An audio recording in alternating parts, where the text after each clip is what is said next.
Alors, bon, déjà aujourd'hui, sachez qu'on va parler des viewers. Alors, les viewers sont des espaces de visionnage que vous allez retrouver dans KidView. Alors, sur mon KidView, vous vous dites peut-être, ah bah là, le KidView qu'elle nous présente aujourd'hui n'est absolument pas le KidView que j'utilise à mon cabinet. C'est tout à fait normal étant donné que KidView est totalement personnalisable. Donc, on va vraiment pouvoir le configurer en fonction des besoins de chacun. Donc, n'hésitez pas, si vous remarquez des choses qui peuvent être pertinentes pour vous au quotidien, de nous demander de faire des mises à jour sur vos bureaux actuels. Alors, pour ma part, donc j'ai décidé de composer mon bureau donc de différentes fenêtres évidemment et notamment de différentes fenêtres viewers. Alors les viewers, ce sont des espaces dans lesquels on va pouvoir venir visionner des photos.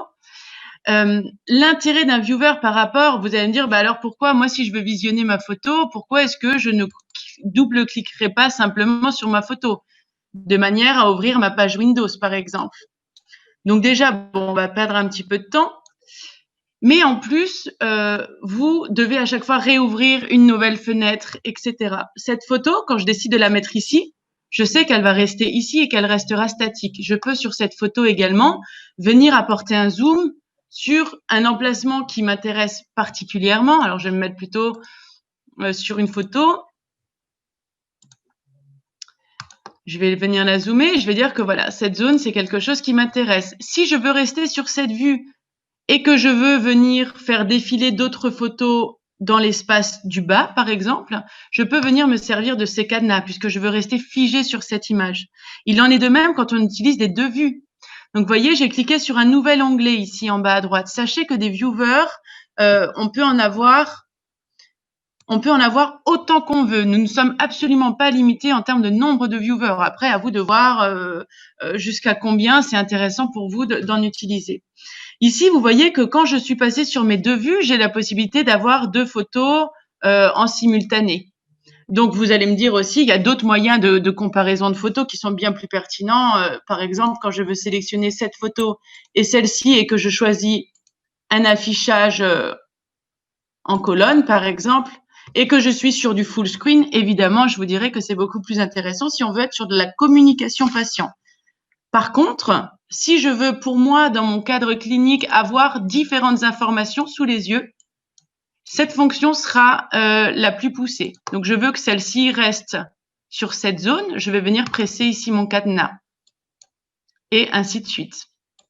D'accord? Les photos, alors soit quand vous cliquez, elles vont venir s'importer dans les différents viewers, mais après, ça peut ne pas être l'ordre de présentation que vous auriez voulu.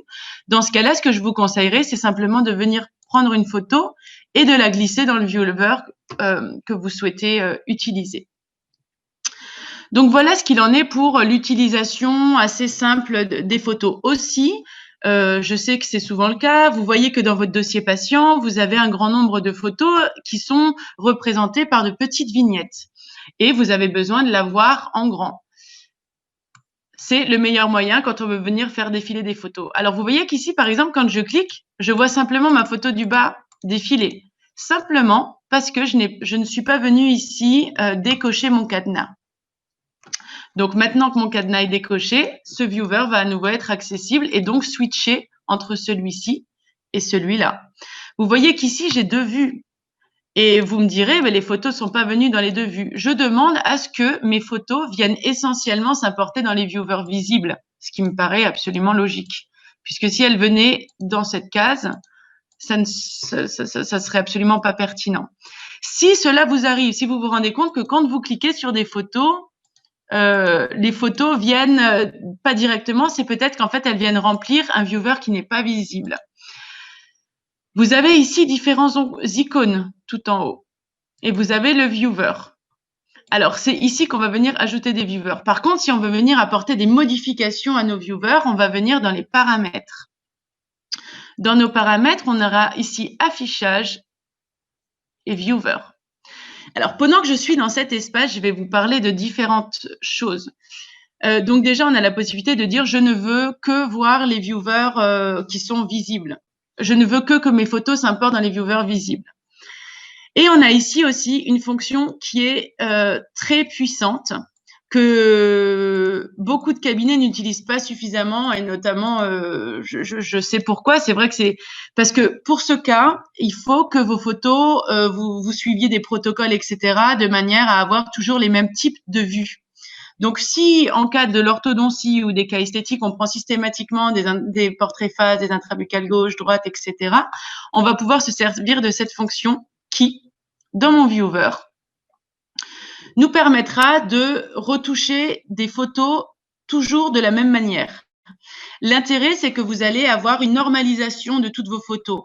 Je pense que vous avez tous été concernés à un moment donné dans le cadre peut-être d'une présentation, que ce soit une présentation patient, une présentation publique, confrère, à avoir des photos qui n'ont pas été prises de la même manière et qui du coup ne sont pas retouchées de la même manière.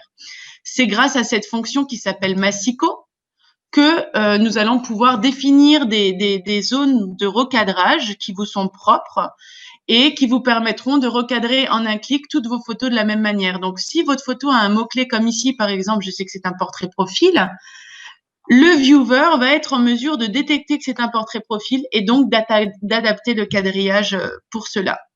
Donc après, à vous de jouer un peu avec ces quadrillages, de voir ce que vous voulez et d'avoir, grâce à ces lignes, aussi des repères qui vous permettent de recadrer très facilement, exactement de la même manière, toutes vos photos.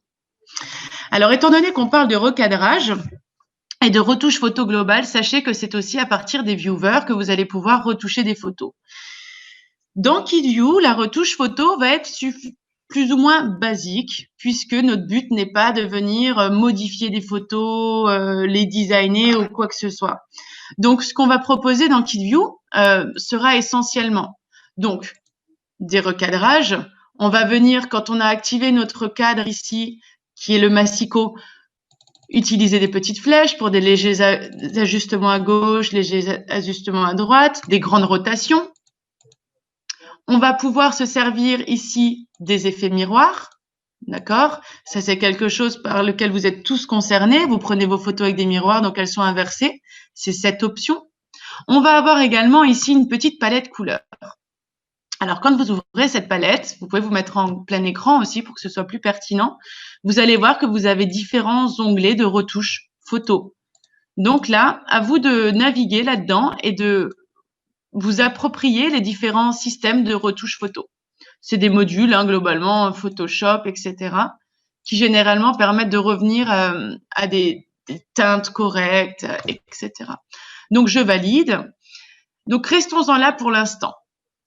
Quand vous apportez des modifications à partir d'un viewer, sachez qu'il est très important de venir presser cette petite disquette pour dire que oui, vous voulez enregistrer cette photo. Donc, la photo qui a été enregistrée est modifiée. Donc, je vais recliquer sur mon quadrillage pour l'enlever.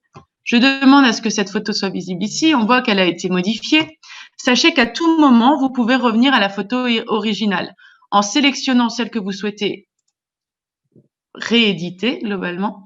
Et vous allez, avec un clic droit, dans Images, revenir à l'original. Sachez que vos photos ne sont jamais écrasées. Et là, vous allez me dire, ah, mais là, sur votre photo, ici à droite, je vois qu'il y a une information avec une date. Sachez également que dans les viewers, nous avons la possibilité de faire des incrustations. Donc, les incrustations, ça peut être un grand nombre de choses. Donc, je vais vous les présenter, encore une fois, en allant dans Paramètres. Et quand vous allez arriver dans les paramètres, vous allez ici dans Affichage et vous allez dans Divers. Dans Divers, ils vont vous parler d'incrustation. Donc, on peut avoir une incrustation. Donc, soit on fait une nouvelle incrustation, soit on vient dans l'incrustation des viewers et on va venir modifier cette incrustation. Alors, l'incrustation, pour vous donner les possibilités, je vais venir sur ce petit point d'interrogation qui va vous expliquer les différentes possibilités. Sur une photo, on peut demander à appeler le nom, prénom du patient. Ce qui, selon moi, a peu de sens puisque le but est souvent de rester dans l'anonymat et la confidentialité. Donc, on ne va pas s'exposer en mettant des noms sur des photos. Mais pourquoi pas? Ça peut, dans certains cas, être utile. Le sexe, la date de naissance, l'âge du patient au moment de la photo. Ou l'information qui peut être la plus pertinente, la date de création de l'objet. Donc, la date de création de l'objet sera simplement la date de prise de photo. Et donc, c'est souvent ce qui nous intéressera puisqu'on pourra évaluer au moment de la présentation de cette photo la date, la durée du traitement, par exemple. Donc, sachez que ici, c'est simplement en fait du code qui vous permet de savoir comment créer cette incrustation. Donc, moi, j'ai demandé la date de création de photo. Vous voyez que elle est juste ici. D'accord? Donc, il vous dit que c'est pourcentage C. Il vous suffira de mettre pourcentage C ici. Vous avez ensuite différentes possibilités, le style, la dimension, la position. Est-ce que je le veux en transparent, en noir, en rouge, en vert, peu importe. C'est toutes ces petites informations. Vous pouvez toujours vous servir de l'aperçu pour voir si le positionnement vous correspond. Et puis ensuite, vous validez. Donc, cette fonction peut être intéressante. Sachez que cette incrustation peut être faite aussi sur des présentations. Donc, ça, c'est pas le thème de la journée, donc j'en parlerai pas, mais on peut incorporer sur des photos différentes informations. Donc, si vous en avez le besoin, n'hésitez pas à nous contacter ensuite. Alors, je vois qu'il n'y a pas de questions, il n'y a pas de main levée pour l'instant. N'hésitez pas, s'il y a des choses qui ne vous paraissent pas claires, à m'interrompre. Alors, si je reviens ici sur mon viewer, vous voyez qu'il y a différentes autres informations ici. Sachez que les barres d'outils sont totalement personnalisables. Donc, si vous allez dans votre viewer en faisant clic droit, vous allez pouvoir personnaliser les menus. Et donc, si vous êtes curieux, je vous invite à aller vérifier ce qu'il y a. Pour moi, généralement, avec le peu de recul que j'ai, mais ce que j'ai pu voir dans les cabinets en fonction des besoins, généralement, le mode défaut suffit. Après, donc je vais réenlever parce que je ne vais pas passer chacun des icônes clairement. Et le conseil même que je vous donnerai, si vous voulez aller plus loin dans de la retouche photo que ce qu'on a pu voir ensemble, si vous voulez dessiner, écrire, apporter vraiment des modifications plus poussées, ce que je vous conseillerais, c'est simplement de vous mettre sur la photo que vous souhaitez modifier, de faire un clic droit et de faire menu explorateur. Et quand vous lancez ce menu explorateur, vous allez simplement arriver sur un clic droit standard Windows qui vous permettra d'ouvrir le fichier à partir de différentes applications. Donc, si vous travaillez, je ne sais pas moi, sur Photoshop ou sur n'importe quel logiciel avec lequel vous êtes à l'aise, il vous suffira de faire venir ouvrir avec et vous retrouverez ici les différents logiciels que vous avez sur vos ordinateurs. Et voyez ici, par exemple, sur cette photo, donc là, j'ai ouvert Paint et je vais venir mettre du texte et je vais venir peut-être dessiner des choses. Voilà. Étant donné que cette fenêtre, cette photo a été lancée depuis votre dossier patient KidView, du moment où vous faites la disquette sur votre logiciel, peu importe quel logiciel, que ce soit Paint ou autre, du moment où vous faites cette petite disquette, vous verrez que dans votre logiciel, la photo aura directement été modifiée. Donc, globalement, en termes de manipulation, c'est vraiment ce que je vous invite à faire puisque ça vous permet de travailler sur les outils que vous avez déjà, qui sont spécialisés dans de la retouche photo ou dans de l'information nommée, etc. Et de simplement l'ouvrir à partir de votre dossier patient et elle sera automatiquement recopiée avec les bonnes informations. Bonjour. Voilà. Donc, comme je disais tout à l'heure, les deux vues. Alors, sachez aussi que des fois, vos viewers peuvent s'ouvrir de la sorte. Et donc, vous vous dites, ah, c'est embêtant. Donc, vous allez venir jouer avec. Et à chaque fois que vous allez relancer votre KidView, vous allez être confronté à cette même problématique. Sachez qu'ici, vous avez le petit quadrillage qui s'appelle réorganiser les fenêtres sœurs. Automatiquement, il va vous ajuster l'image. Si c'est un problème qui est récurrent, ce que je vous invite à faire également, encore une fois dans les paramètres, d'enregistrer le bureau courant. Puisque, comme j'expliquais tout à l'heure, KidView est totalement modulable, on va pouvoir faire énormément de choses. Le but est vraiment de venir à chaque fois passer ici en mode expert et venir enregistrer le bureau si vous y avez apporté des modifications. Si vous vous sentez à l'aise, apportez des modifications vous-même. Si vous ne vous sentez pas à l'aise, vous pouvez toujours faire appel à notre support technique. Voilà, enregistrer le bureau courant qui est ici. Il y a également énormément de vidéos explicatives sur nos sites support. Sur le site support, vous allez, si vous y allez, vous verrez qu'il y a un grand nombre de vidéos qui expliquent un grand nombre de fonctionnalités que nous proposons. Je vais quand même, pour les plus audacieux, vous montrer comment il est possible dans votre KitView d'ajouter des viewers si vous estimez que vous n'en avez pas suffisamment ou du moins qu'ils ne sont pas positionnés au bon endroit. Alors, je lis juste une question. Donc, je n'arrive pas à afficher la viewer dans mon... Je n'arrive pas à afficher la photo dans mon viewer par simple clic. Il faut la glisser, la photo, dans le viewer pour qu'elle s'affiche. Alors, donc, vous êtes arrivé un peu plus tard, il me semble. Sachez que j'expliquais tout à l'heure qu'il arrive des fois que, lorsque vous cliquez, si vous avez des viewers qui sont créés sur votre bureau mais qui ne sont pas visibles, lorsque vous cliquez, eh bien, les photos vont venir s'importer dans les différents viewers de votre bureau. Et il se peut que, quand vous cliquez, si elle vient pas dans ce viewer-là, c'est qu'elle est en train de venir ailleurs, cette photo. Donc, il faut faire un test. Il faut regarder, est-ce que quand vous cliquez au bout du 5e clic, elle réapparaît ou est-ce qu'elle n'apparaît jamais? Si elle n'apparaît jamais, vous pouvez aussi vérifier, est-ce que votre cadenas est activé? Après, si vous voulez, je pourrais prendre vos coordonnées et on pourra faire un point ensemble par TeamViewer et comme ça, je regarderai en direct et on pourra voir ça directement si vous le souhaitez. N'hésitez pas à mettre vos coordonnées dans le message et si les informations que j'ai apportées ne sont pas suffisantes, on pourra y revenir ensuite tout à l'heure ensemble. Alors, je disais donc pour les plus audacieux, on va se lancer dans la création d'un nouveau bureau avec plus de viewers. C'est pas si compliqué que ça, il faut juste comprendre la logique et si vous ne sentez pas à l'aise, dans tous les cas, c'est une manipulation qu'on peut faire avec vous.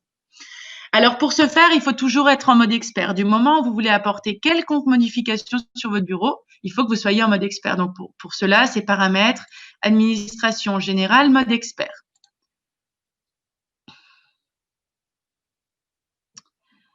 Alors, on va ensuite, quand on a activé le mode expert, se donner le droit de modifier le bureau. Donc, ça va être ici, dans Bureau, et je veux dire que je veux réorganiser le bureau. Donc, assurez-vous que réorganiser le bureau est bien coché. Ensuite, je vais venir ici sur l'onglet du haut qui s'appelle Viewer. Sachez que si cet onglet n'est pas apparent, il vous suffira de faire un clic droit dessus ou dans la barre des tâches, tous sauf sur paramètres, donc sur tous les icônes. Vous faites un clic droit, bouton, et vous avez la possibilité de sélectionner les boutons que vous voulez voir apparents ou non. Donc moi, le mien est déjà ici, donc c'est bon. Je vais cliquer sur Viewer, ajouter un viewer. Vous allez voir que mon viewer vient se placer en plein écran sur mon ordinateur. Alors, pour pouvoir le placer, ce viewer, on va venir le dédocker. Pour le dédocker, je vais venir à ce que tout le monde voit bien ma souris dans la barre du haut ici. Je vais venir le prendre et je vais, avec mon clic gauche, le déplacer. Je vais lâcher mon clic gauche. De cette manière, ma fenêtre est dédockée, elle est hors du bureau, elle est flottante et je vais ensuite avoir un visuel de tout mon logiciel en arrière-plan, ce qui me permettra de décider où est-ce que je souhaite poser cette fenêtre. Alors, vous voyez qu'ici, sur ma présentation, donc moi, je suis sur l'onglet Bureau et ici, à droite, j'ai différents onglets. J'ai mes gabarits, j'ai mes vues, une vue, deux vues. Et si, par exemple, je décide d'intégrer dans ce viewer une deuxième vue, je vais prendre ce viewer et je vais venir ici le mettre à droite. On est dans rue de Théodore de Banville, dans le 17e. Métro Courcelles, métro Terme ou métro Vadra. Alors, je me permets de couper un micro. Je crois qu'il y a un micro qui a été activé. Je ne sais pas si vous avez une question ou si c'était par manque d'inattention. Pour le bureau CAB 1. Oui, vous sortez porte. Je pense que tu peux couper, Hélène. Oui, il était activé depuis le début. Merci. OK.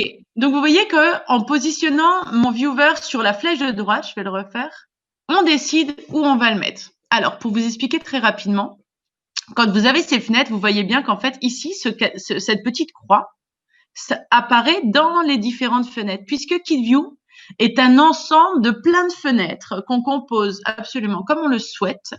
Et donc, chacune de ces fenêtres nous permet de dire est-ce que tu veux venir ajouter une nouvelle fenêtre ou à ma gauche, en haut, en bas, etc. Alors ici, on va le faire ici et sachez que quand je viens le positionner au centre, il va venir me créer un nouvel onglet dans cette zone-là, puisque cette fenêtre n'a rien à voir avec cette fenêtre. Donc là, j'ai demandé à ce qu'il m'ajoute un nouvel onglet qui est ici, que je peux, si je veux, renommer en disant que je l'appelle Viewer. Je le valide et je veux, dans ce Viewer, ajouter un nouveau Viewer.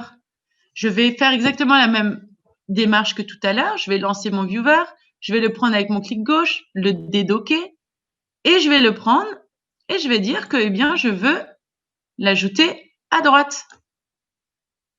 Et ainsi de suite. Je vais vous montrer très rapidement comment est-ce qu'on peut, par exemple, créer 4 vues. Alors, les 4 vues, ça peut servir à quoi? Ça peut servir à afficher 4 coupes comme BIM en capture d'écran. Ça peut me servir à afficher 4 photos ensemble. Ça peut être beaucoup de choses. Je sais que ça peut avoir son utilité au quotidien dans un cabinet. Et je vais le prendre, je dédock et je l'amène ici. Alors, je l'ai mal pris et je l'amène ici. Et ici, je peux réorganiser les fenêtres sœurs grâce à ce petit quadrillage qu'on a vu tout à l'heure. Et je reviens ici sur mon une vue et je fais enregistrer mon bureau courant. Pourquoi est-ce que je suis revenue sur une vue? Parce que j'ai voulu simplement que lors de la réouverture de mon KitView, je veux que KitView se lance sur une vue. Donc, je reviens sur le une vue et je fais enregistrer le bureau courant. Oui, je vous appellerai, Dr Isaac, je vous appellerai tout à l'heure et on fera un point ensemble. Ça sera la meilleure option, je pense. Voilà, eh bien écoutez, je pense avoir parcouru globalement les différentes fonctionnalités des viewers, ses avantages, comment les utiliser, comment les incruster.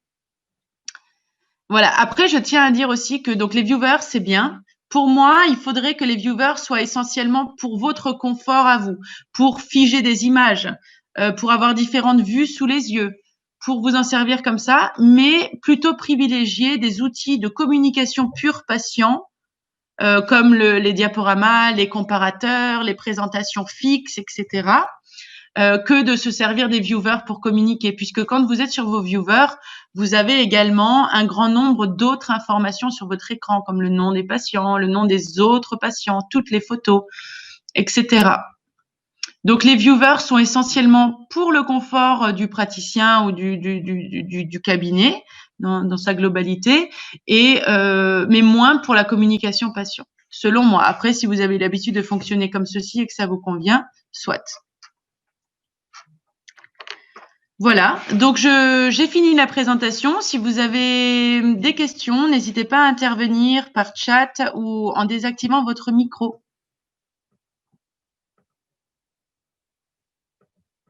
Pour ceux qui sont arrivés en cours de route, cette présentation va être rediffusée sur le site support.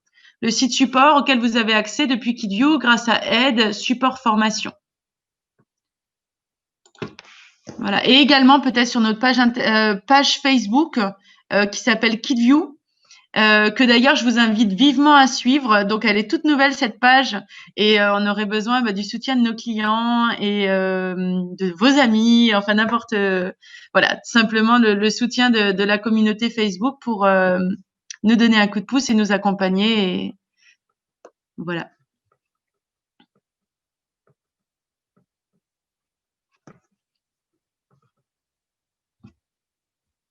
Adina vous a copié le lien dans le chat pour la page Facebook où il y aura également la rediffusion des webinars.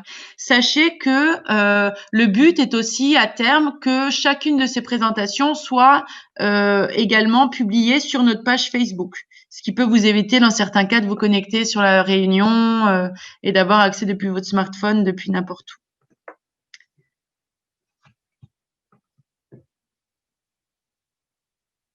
Voilà, voilà.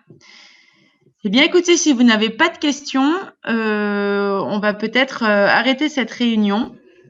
J'espère que ça vous a été utile, que ça vous a apporté quelque chose.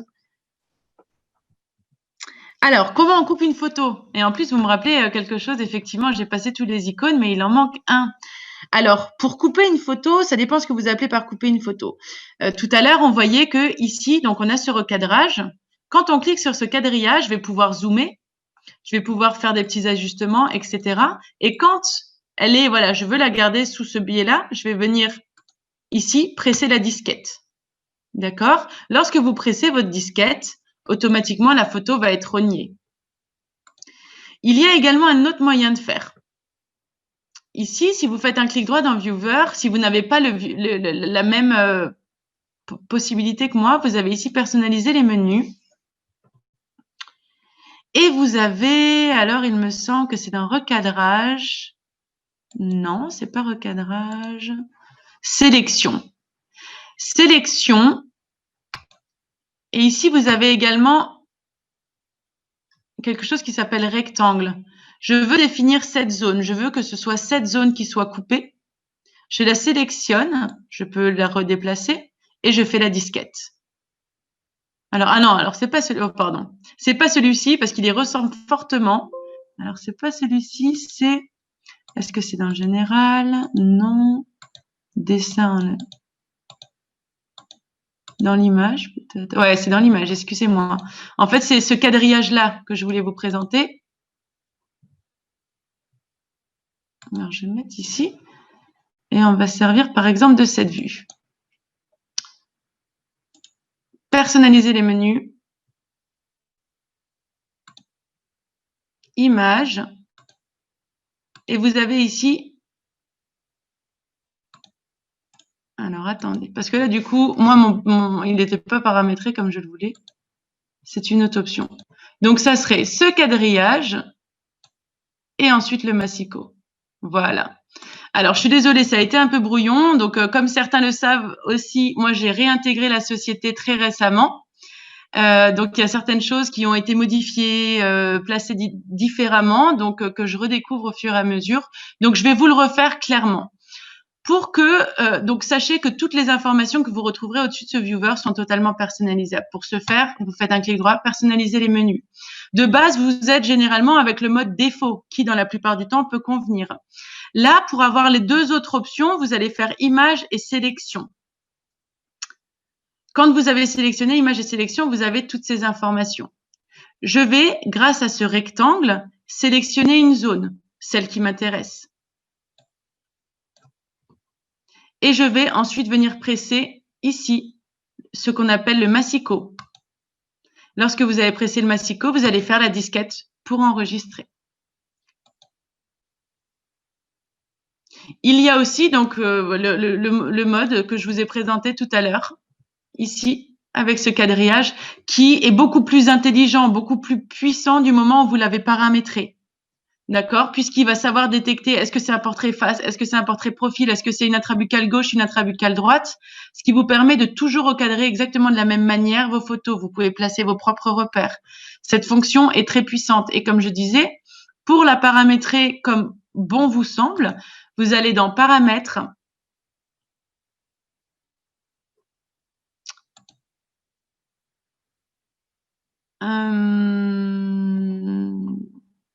c'était dans Viewer, Paramètres, Affichage, Viewer. Et ici, vous voyez que intrabuccale droite, intrabuccale face, intrabuccale gauche, etc., etc. Et vous avez des largeurs, hauteurs, etc. Ce qui vous permettra de définir comme bon vous semble. Et ensuite, quand le plus gros du travail est fait avec des dimensions prédéfinies, vous pouvez toujours évidemment venir ici affiner, zoomer, déplacer, réorienter grâce à ces petits ajustements, faire vos rotations, vos effets miroirs et ensuite on fait la disquette. Alors, dans un viewer, quand vous apportez une modification, systématiquement, vous devez presser la disquette pour enregistrer vos modifications. S'il s'agit d'une rotation de photo, d'un effet miroir ou des choses qui peuvent être plus généralisées, vous pouvez venir ici directement dans vos résultats photos et dire que je veux que, eh bien, toutes ces photos, donc je peux faire une sélection multiple, je veux demander une rotation. Et ici, quand vous vous servez des icônes qui sont présents là-haut, vous n'avez pas besoin d'enregistrer. Ça enregistre automatiquement puisqu'il estime que c'est une action qui n'a pas besoin d'être validée puisqu'elle n'était pas vraiment de détail. C'est plus une rotation, un effet miroir. Voilà. Alors, je ne sais pas si j'ai répondu à votre question, Victor.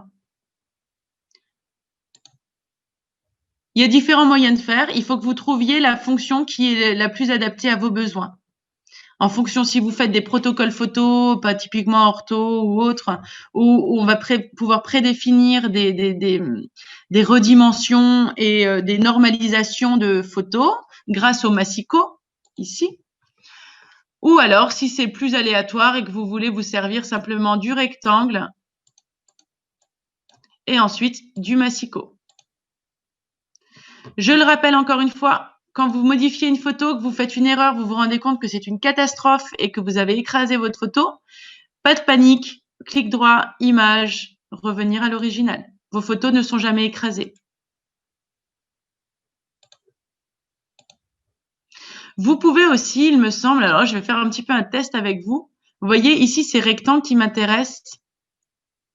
Alors, il me semble qu'on peut configurer, alors ça ne doit pas être ici et je ne vais pas rentrer dans du paramétrage parce qu'il faudrait que je fouille et du coup, j'aurais peur de vous perdre. Mais on peut, vous voyez, ici, je vous disais, dans le paramètre par défaut, il y a, un paramètre par défaut. Sachez qu'on peut le personnaliser, ce paramètre par défaut. Moi, je sais que dans le Kidio, justement, que j'utilisais avant ma transition, j'avais dans défaut ce Massico, puisque pour moi, c'était la fonction que je préférais, étant donné que j'avais toujours des photos en aléatoire et que je pouvais difficilement me servir du Massico. Enfin, du moins, de manière un peu moins percutante.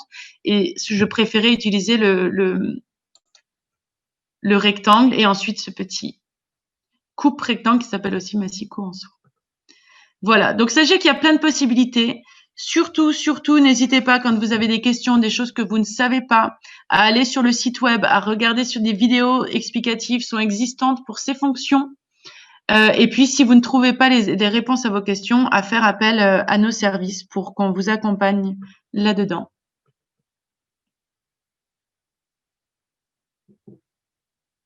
Avec plaisir, Victor. Voilà, s'il y a d'autres questions, c'est toujours le moment.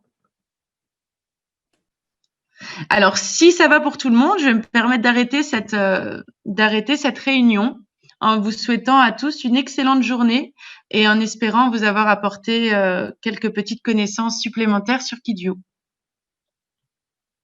Avec plaisir. Merci à vous d'avoir participé à la réunion. C'était super. Et petit rappel, hein, donc c'est quelque chose qu'on a lancé assez récemment, mais donc les webinars, c'est tous les vendredis à 13h. Et on essaye de toujours aborder un nouveau sujet pour des petites astuces qui peuvent vous faire gagner du temps au quotidien. Merci à tous, bonne journée.